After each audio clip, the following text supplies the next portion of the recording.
Hi guys, it's Jen with Cherry Tree Beads, and today I'm going to show you how to make an elastic stretch bracelet. So the supplies needed are a pair of scissors. We're going to use some polymer clay beads, some letter beads, brass, and this elastic cord.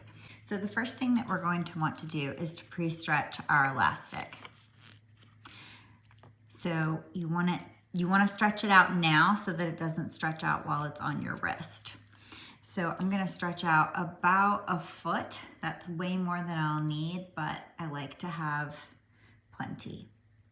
So I'm gonna go ahead and stretch out about a foot and then cut that off. So I went ahead and strung the beads on the elastic so that you guys wouldn't have to sit here and watch me do it. And my Cat Lady bracelet is all ready to go. This one was super easy to string on the charm. It already had a jump ring on it, so I could just string it straight on. So now that you've strung your beads and you've stretched your cord out, I want to go ahead and tie the knot.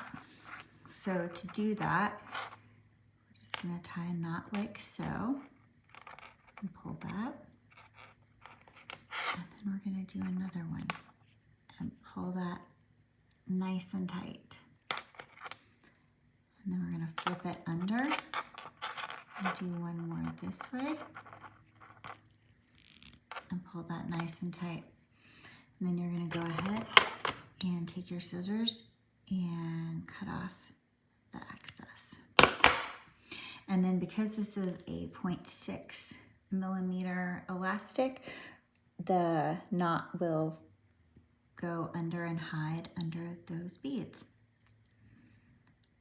So there's one, and then I'm just going to do the same thing with this one. I'm going to tie a knot, that right there, and then I'm going to tie another one and pull it nice and tight. Then I'm going to flip it under and tie another one.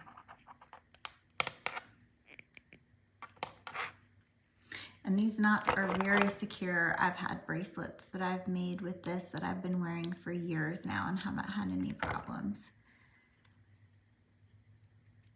And I just love this elastic. It holds up very well. So here are my two bracelets. Cat Lady, you have the sweet little charm on it, and then I can wear them stacked together. All the supplies can be found at cherrytreebeads.com. Thanks so much for watching.